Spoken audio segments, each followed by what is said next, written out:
para comenzar a hablarle de este tema, yo lo quiero invitar a que abra su Biblia y que leamos lo que dice en Segunda de Reyes, capítulo 13. Aquí vamos a leer varios textos de un suceso que ocurrió en el tiempo en que vivió el profeta Eliseo. Esto ocurre justo antes de que el profeta Eliseo muriera.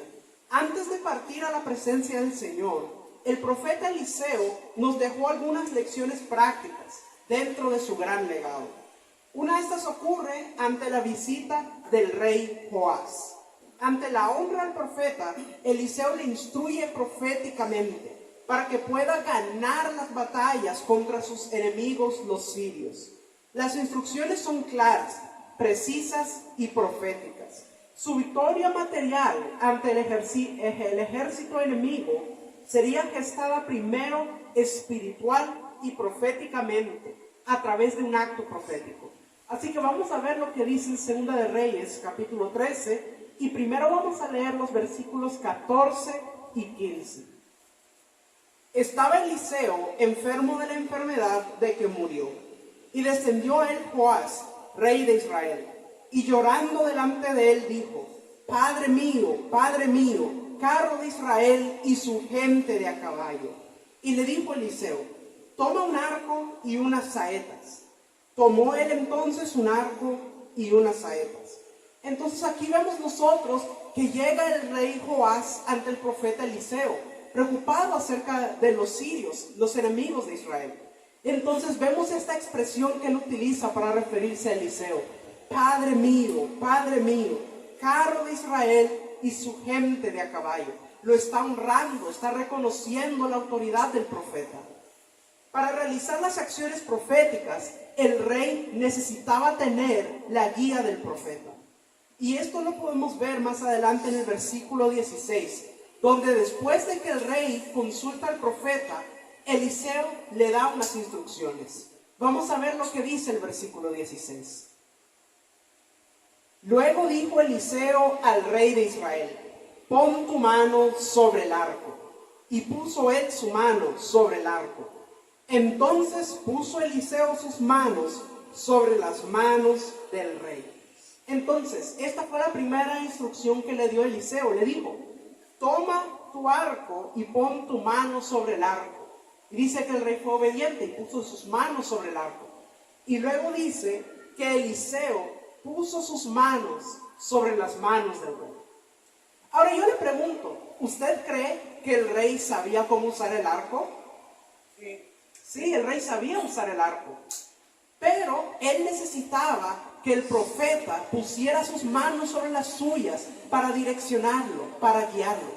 Era necesario que el rey tuviera la humildad para dejarse guiar por el profeta, que era la autoridad espiritual en ese momento. De la misma manera nosotros necesitamos tener la humildad para ser formados y dirigidos por nuestro padre ministerial. Porque solamente así vamos a poder cumplir con el propósito. Porque nuestro padre ministerial para eso está, para formarnos, para capacitarnos, para darnos esa guianza, para poder apuntar correctamente y cumplir con el propósito que Dios quiere. Es necesario tener esa humildad para podernos dejar guiar. Porque quizás el rey pudiera haber dicho: no, pero yo sé cómo usar el arco. Entonces se hubiera perdido de esa bendición. De la misma manera nosotros no podemos creernos que nos la sabemos todo. Necesitamos dejarnos guiar, dejarnos formar, dejarnos corregir por nuestro padre ministerial. Entonces, juntamente con esta acción profética del rey y el profeta Eliseo, Jehová lo utiliza para desatar una profecía de victoria de Israel contra los sirios. Vamos a ver lo que dice el versículo 17. Y dijo: abre la ventana que da al oriente. Y cuando él la abrió, dijo Eliseo: tira. Y tirando él, dijo Eliseo: saeta de salvación de Jehová, y saeta de salvación contra Siria, porque herirás a los sirios en Afec hasta consumirlos. Aquí vemos que continúa la instrucción y le dice: abre la ventana que da hacia el oriente. Y luego le dijo: tira.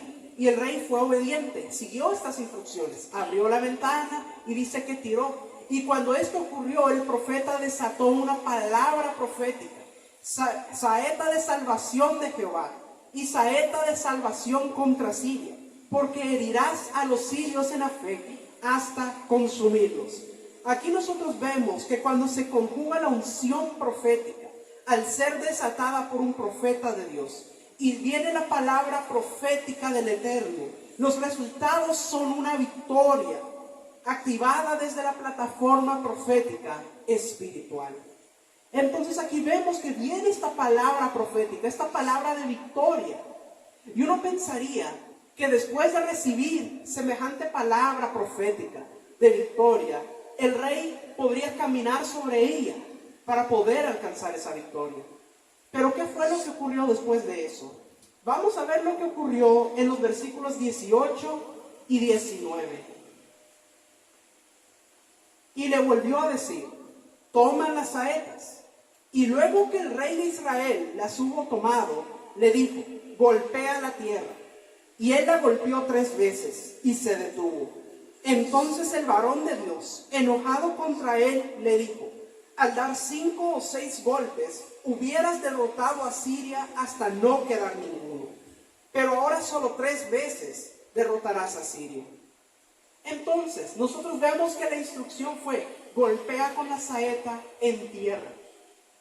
Y vemos que el rey Joás, su fe decayó y no hizo de la manera que debía. Porque la palabra era: golpea con la saeta en tierra. Y vemos que el rey empezó a golpear 1 vez, 2 veces, 3 veces, pero luego se detuvo. Dejó de golpear en tierra después de las 3 veces. El rey claudicó y no se atrevió a golpear las veces necesarias para que pudiera tener una rotunda victoria sobre sus enemigos. Esa falta de fe, de coraje y de entendimiento profético le privó a él y al pueblo de Israel de obtener un contundente triunfo sobre el ejército sirio. Mis amados, el no creer ni obedecer a la palabra profética direccional del Espíritu puede llevar a quien no la atiende, a quien no camina sobre ella, a perder grandes oportunidades de vencer en la vida a sus enemigos más fuertes. ¿Cuántas veces nosotros hemos tenido la oportunidad de tener victorias contundentes, pero no las hemos obtenido porque nuestra fe claudicó, porque dudamos, porque no caminamos sobre la palabra que se nos ha dado, porque hemos claudicado en el ejercicio de nuestra fe? No hemos sido perseverantes proclamando la palabra profética como debíamos haberlo hecho, y no hemos sido valientes al tomar acciones proféticas contundentes junto a la declaración de la palabra que debíamos proclamar. La expresión golpea con la saeta en tierra es, desde cualquier ángulo que usted lo mire, un llamado a la obediencia, a actuar en obediencia. Golpea con la saeta en tierra es un llamado a obedecer a esa instrucción, y el resultado, la victoria que se pudiera tener después, iba a depender de la obediencia a esa instrucción. En la obediencia está la victoria, mis amados. Golpea con la saeta es una poderosa expresión profética que, si la asimilamos y la practicamos al declarar contundentemente la palabra profética del Espíritu contra las malas circunstancias, contra cualquier cosa que el enemigo nos pueda presentar, entonces tendremos enormes victorias contra el mundo de las tinieblas y contra nuestros adversarios espirituales. Porque no importa que las circunstancias se miren mal. Usted mira que allá afuera dicen que hay crisis, que no sé qué, que las cosas están poniéndose peor, pero usted no puede claudicar, no puede dudar. Tiene que caminar sobre la palabra profética que usted ha recibido. Por eso es necesario acudir a esa instrucción, escuchar esa instrucción, obedecer a esa instrucción. Golpea con la saeta en tierra. Ahora los quiero invitar a que leamos lo que dice en Primera de Crónicas, capítulo 12, y vamos a leer los versículos del 1 al 7. Primera de Crónicas, capítulo 12, versículos 1 al 7. Este texto nos habla acerca de David y de los soldados que estaban en el ejército de David. dice de la siguiente manera: estos son los que vinieron a David en Siclag, estando él aún encerrado por causa de Saúl, hijo de Cis, y eran de los valientes que le ayudaron en la guerra. Estaban armados de arcos y usaban de ambas manos para tirar piedras con honda y saetas con arco. De los hermanos de Saúl de Benjamín, el principal Ahiezer, después Joás, hijos de Semá Gabaatita, Gesiel y Pelet, hijos de Asmavet, Beraca, Jehú Anatotita, Ismaías Gabaonita, valiente entre los 30 y más que los 30, Jeremías, Jaasiel, Joanán, Josabad, Gederatita, Elusai, Jerimot, Bealías, Semarías, Cefatías, Arufita, Elcana, Isías, Azareel, Joezer y Jasobeam, Coreitas, y Joela y Zebadías, hijos de Jeroam de Gedor. Entonces esto nos habla acerca de los soldados que había en el ejército de David y nos da algunas características muy específicas acerca de estos soldados. ¿Qué características nos menciona?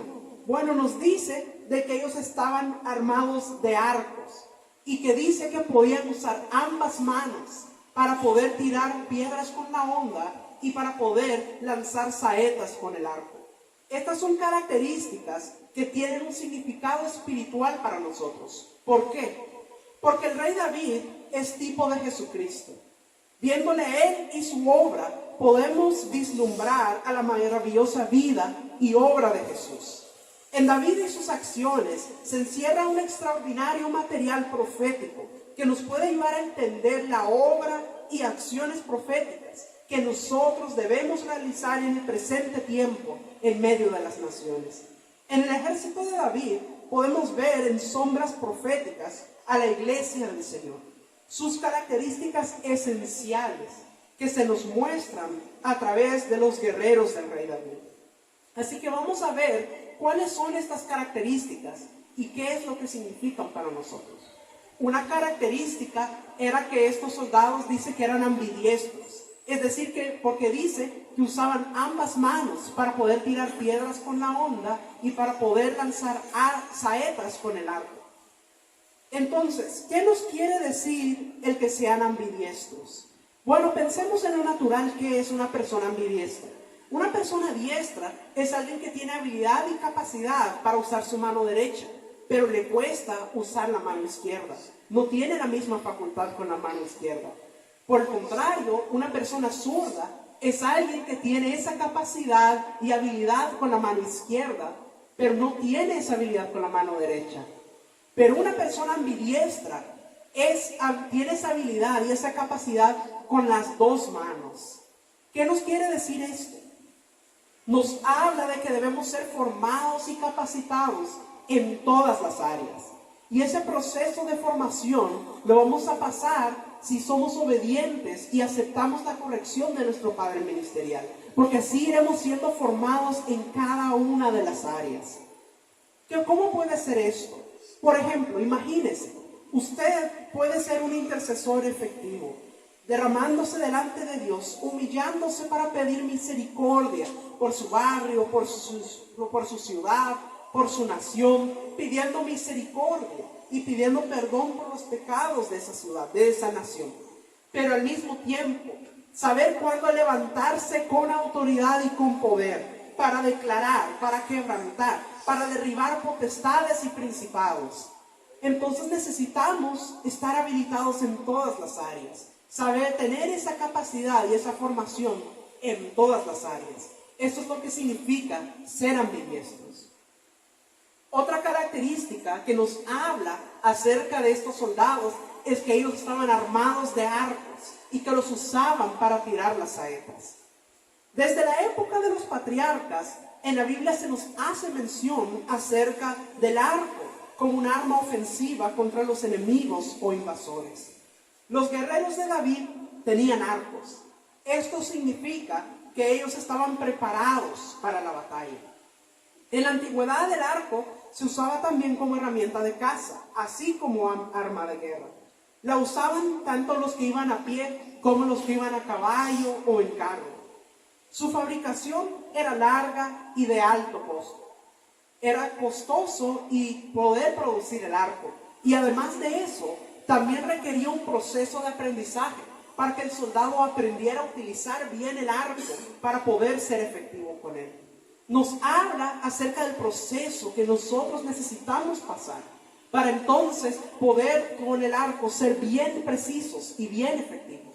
Necesitamos pasar por ese proceso de formación. El apóstol Pablo nos dice de que las armas de nuestra milicia no son carnales, sino espirituales y poderosas en Dios para la destrucción de fortalezas. Por lo tanto, nuestras armas son de naturaleza espiritual.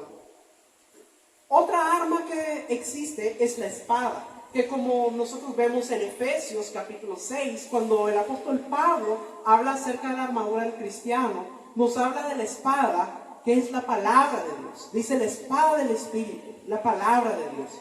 Necesitamos estar preparados y capacitados, ser diestros en el uso de la palabra.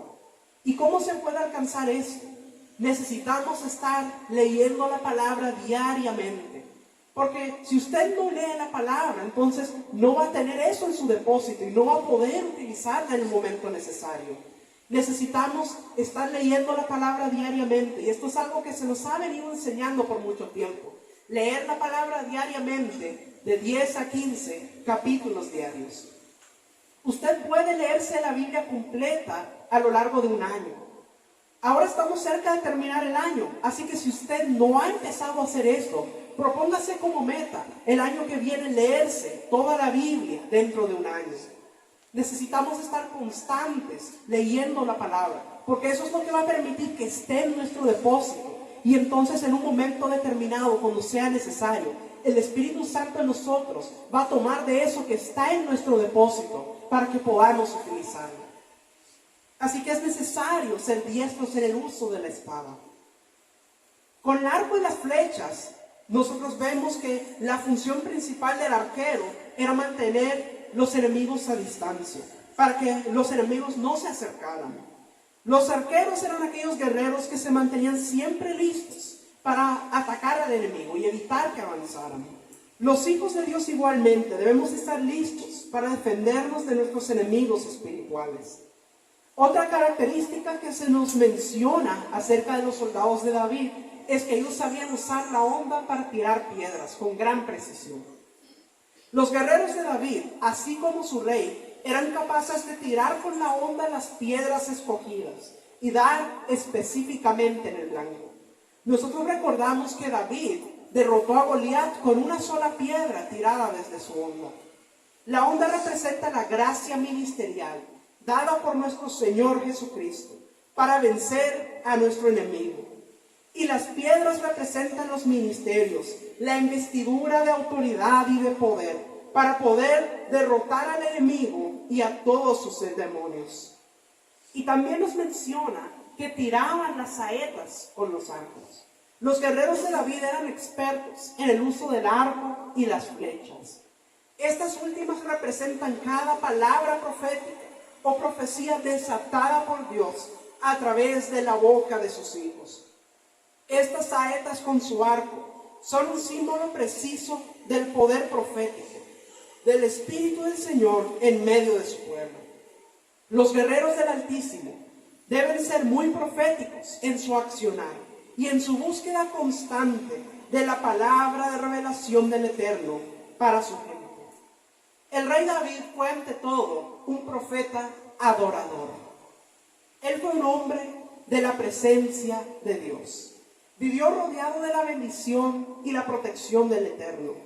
Aun cuando sus enemigos lo rodeaban para tratar de matarlo, él experimentó sobre su vida el abrigo del Altísimo. David sabía que su refugio y su escondedero era Jehová. Su confianza estaba totalmente depositada en Dios. Por eso nosotros vemos que aun cuando él iba a la batalla, él no confiaba en su propia fuerza o su propia inteligencia. Él siempre consultaba a Dios qué era lo que debía hacer. Su confianza siempre estaba en Dios. Como un hombre de gobierno y de guerra, David sabía lo que era estar rodeado muchas veces por sus enemigos. pero él también sabía que Dios era su fortaleza y su salvación. Por eso David podía testificar acerca del cuidado y la protección del Señor. Veamos qué fue lo que dijo David en Salmos 27, versículos 1 al 3, donde realmente podemos ver cómo David habla de cómo su confianza estaba en Dios, de cómo David sabía que Dios era su fortaleza y su salvación. Vamos a ver Salmo 27, versículos 1 al 3. Jehová es mi luz y mi salvación. ¿De quién temeré? Jehová es la fortaleza de mi vida. ¿De quién he de atemorizarme? Cuando se juntaron contra mí los malignos, mis angustiadores y mis enemigos, para comer mis carnes, ellos tropezaron y cayeron. Aunque un ejército acampe contra mí, no temerá mi corazón. Aunque contra mí se levante guerra, yo estaré confiado. Mire qué maravilloso el nivel de la confianza de David, en que Dios estaba con él. Y que si Dios estaba con él, no importaba qué enemigo se le enfrentara, qué ejército se levantara contra él, porque él estaba seguro de que el que estaba con él era más fuerte y lo iba a proteger. El rey David gozaba del favor de Jehová, era también profeta. Por causa, él entendía a cabalidad que si Dios estaba con él y si Dios lo acompañaba en la batalla, él lo podría defender. La profecía del Eterno sería su mejor arma de guerra. Por eso el rey sabía ineludiblemente que Dios enviaría sus palabras proféticas y traería su salvación. Como un hombre profético, David entendió con claridad que el arma más contundente que él podría tener contra sus adversarios era la palabra profética de Jehová. Cada vez que sus enemigos venían contra él clamaba a Dios en adoración y él recibía esa liberación. El Altísimo le respondía, activando como un río sabiduría celestial, poderosas palabras proféticas. La gran enseñanza práctica de David para nosotros hoy es que cuando vemos que las circunstancias son adversas, cuando vemos que el enemigo acecha, debemos ir en adoración ante la presencia de Dios, ante la presencia del Eterno. Y ahí en su trono encontraremos los remas divinos, sus profecías de salvación. Estas serán sus saetas de fuego para defendernos y para levantarnos contra nuestros adversarios. Dios tiene grandes planes para nosotros, pero es necesario que nosotros estemos ahí escuchando a su voz y seamos obedientes. Yo quiero invitarlos a que leamos un texto que aparece en Salmos 127, en los versículos 3 y 4, donde aquí hay algo maravilloso que yo quiero que usted guarde en su corazón, que será de mucha bendición para su vida. Salmos 127, versículos 3 y 4. He aquí, herencia de Jehová son los hijos, cosa de estima el fruto del vientre, como saetas en mano del valiente, así son los hijos habidos en la juventud. Dice como saetas en manos del valiente. Cuando nosotros somos obedientes, cuando somos buenos hijos y nos sabemos dejar guiar, somos como saetas en mano del valiente. Y Él nos va a llevar, nos va a guiar para que podamos ser precisos y dar en el blanco. Pero para eso necesitamos dejarnos guiar. Ahora vamos a ver otro ejemplo de lo que puede suceder cuando Dios activa la palabra profética a través de una boca profética. Vamos a ver lo que dice en Ezequiel capítulo 37. Yo le voy a pedir que no pierda este texto, porque vamos a leer varios versículos dentro de este capítulo. El capítulo 37 del libro de Ezequiel es un ejemplo extraordinario de lo que puede suceder a una ciudad o una nación o a un pueblo cuando Dios activa a su profeta con saetas del fuego a favor de estas. Vamos a ver qué fue lo que ocurrió. Vamos a leer en Ezequiel capítulo 37. Primero vamos a leer los versículos 1 y 2. La mano de Jehová vino sobre mí, y me llevó en el espíritu Jehová, y me puso en medio de un valle que estaba lleno de huesos, y me hizo pasar cerca de ellos por todo en derredor. Y he aquí que eran muchísimos sobre la faz del campo, y por ciertos secos en gran manera. Nosotros aquí vemos que Ezequiel tuvo una extraordinaria revelación. Dice que él vio que estaba en un campo, un valle, que estaba lleno de huesos. Y dice que esos huesos eran secos en gran manera. Jehová le estaba presentando al profeta Ezequiel el estado del pueblo hebreo en esos días, como si fuera un valle de huesos secos, secos en gran manera. Es muy probable que la primera impresión del profeta fuera de profunda tristeza, porque imagínense, le está diciendo que el pueblo de Israel estaba como un valle de huesos secos, que el pueblo escogido le era presentado por Dios como un sombrío valle de huesos secos. Realmente esa era su condición ante los ojos de Dios. Pero mire qué fue lo que le dijo Dios a Ezequiel. Vamos a ver el versículo 3. Y me dijo: hijo de hombre, ¿vivirán estos huesos? Y dije: Señor Jehová, tú lo sabes. Entonces, en medio de ese lugar, un valle de huesos secos donde no había vida, Dios le dice a Ezequiel: hijo de hombre, ¿vivirán estos huesos? Y la respuesta de Ezequiel fue: Señor Jehová, tú lo sabes. Y ahí surgió esa gran interrogante: ¿vivirá este pueblo? ¿Se levantarán estos huesos otra vez?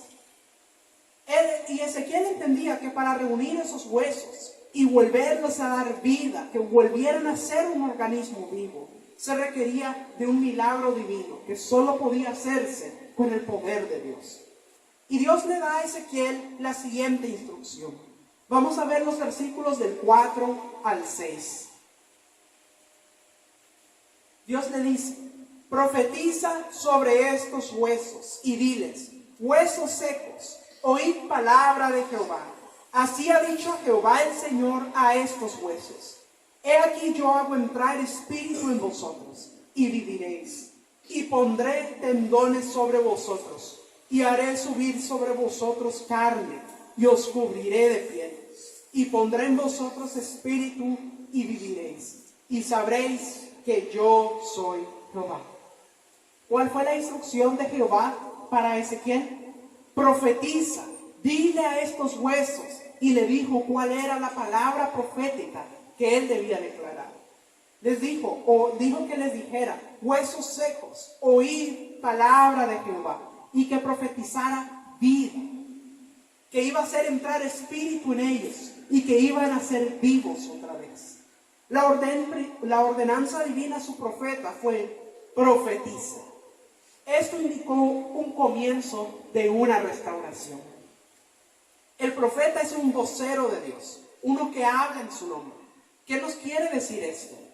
Quiere decir que Jehová Dios es quien determina qué se debe hablar, qué es lo que se debe declarar, qué es lo que se debe proclamar.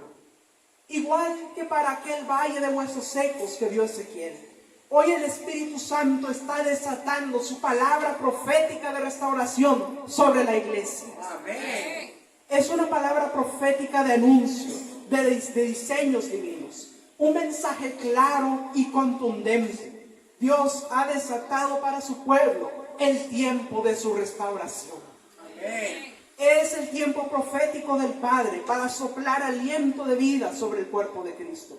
Son los días determinados por el Padre para tomar cada hueso, llámese cada hermano, cada líder, cada ministro, y llenarlos con su poder, con su espíritu. No importa si la tarea tal vez a los ojos humanos parezca algo difícil. Parecerá difícil en lo natural, pero en lo espiritual sabemos que Dios todo lo puede. Y los resultados de declarar la palabra sobre los huesos no se hicieron esperar.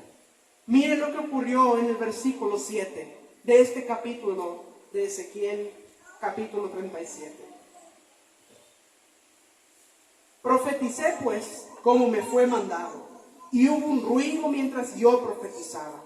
Y he aquí se juntaron cada hueso con su hueso. La respuesta empezó al instante. Dice que cuando él profetizó como le fue mandado, cuando había sido obediente a esa instrucción de parte de Dios, dice que hubo un ruido mientras él profetizaba. Las implicaciones de este texto para nosotros hoy son que ese ruido escuchado al profetizar Es el testimonio del Espíritu Santo en toda la tierra, dando a conocer el anuncio del cielo a su pueblo.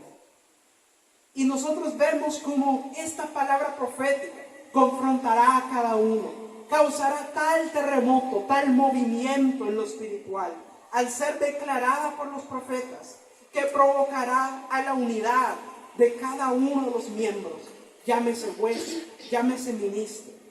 Quienes entiendan la palabra del Espíritu Santo comenzarán a amar a sus hermanos y se unirán. Dice que cada hueso se unía con su hueso. Nos habla de la unidad, la comunión que debemos tener como cuerpo de Cristo.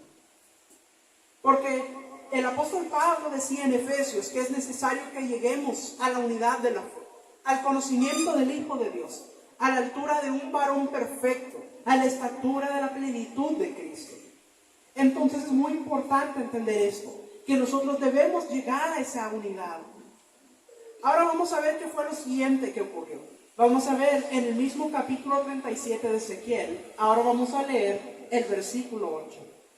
Y miré, y he aquí tendones sobre ellos, y la carne subió, y la piel cubrió por encima de ellos, pero no había en ellos espíritu. Entonces vemos que no solamente los huesos se unieron, sino que también después vinieron tendones sobre ellos. Empezó a subir la carne, y dice que la fue cubierta de piel. La profecía había producido que se escuchara un gran ruido en todo el valle.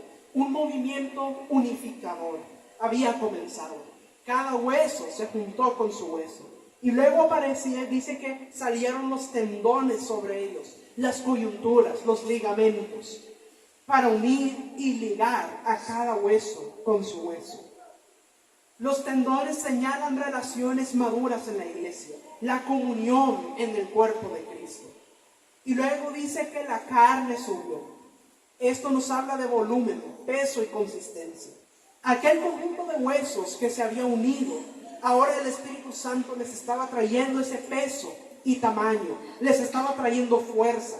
Porque el hueso por su cuenta no tiene mucha fuerza, pero una vez que ya sale el músculo, ya sale la carne, ahora hay más fuerza. El Espíritu Santo estaba trayendo esa fuerza, ese peso, ese tamaño, ese volumen. Y luego dice que comenzaron a asemejarse a un verdadero cuerpo. Le está dando tamaño, peso y consistencia para presentarlo a Cristo.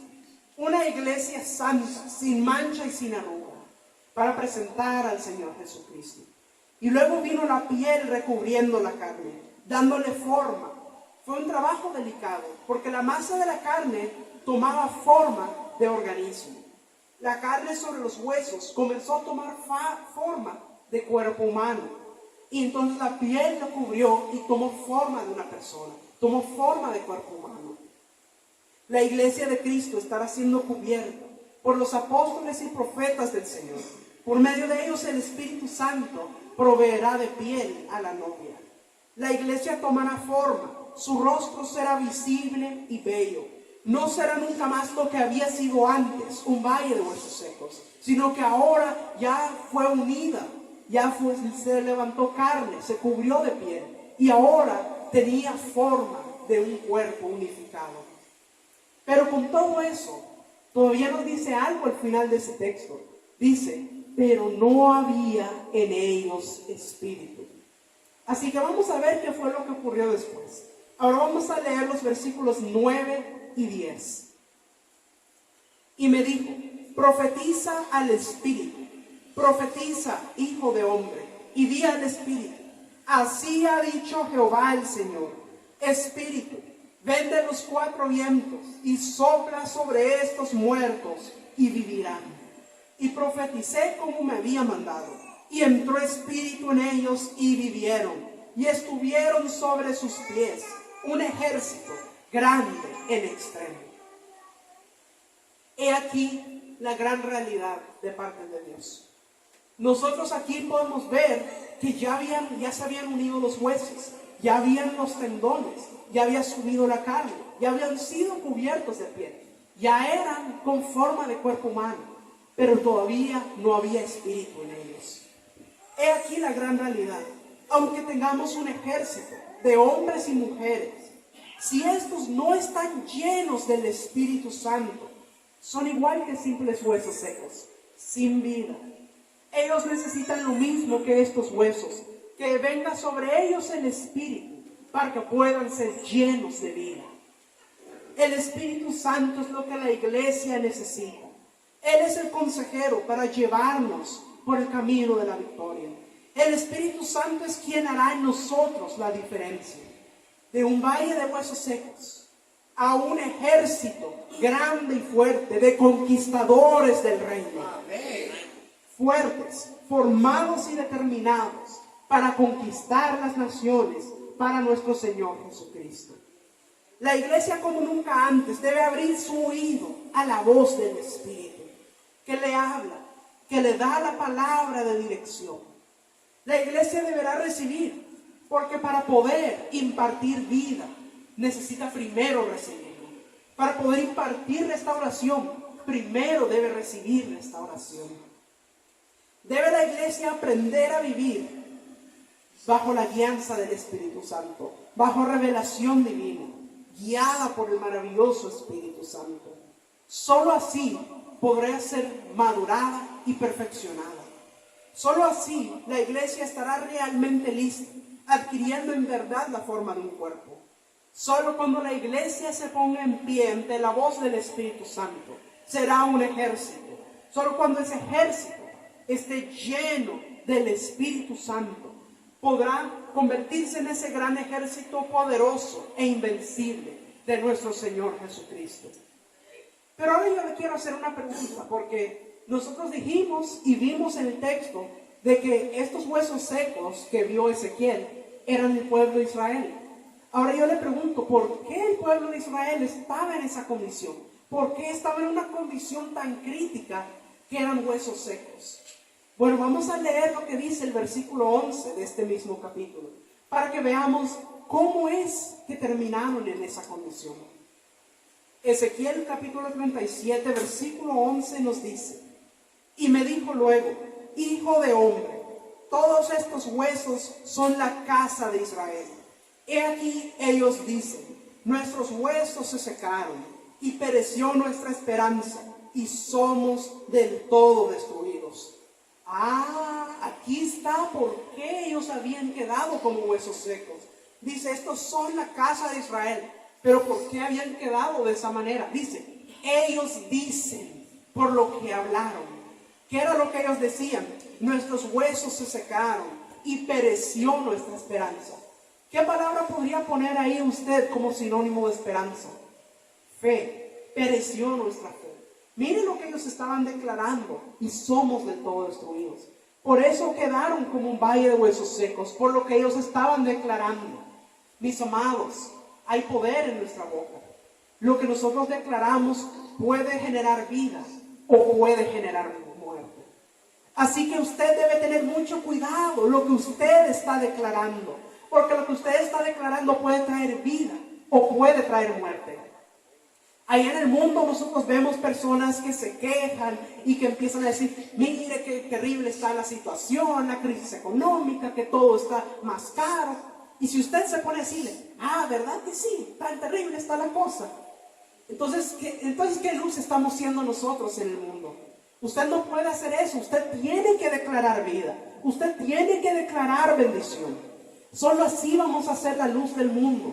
El mundo necesita eso, una palabra de vida, una palabra de bendición. Y somos nosotros quien la puede llevar.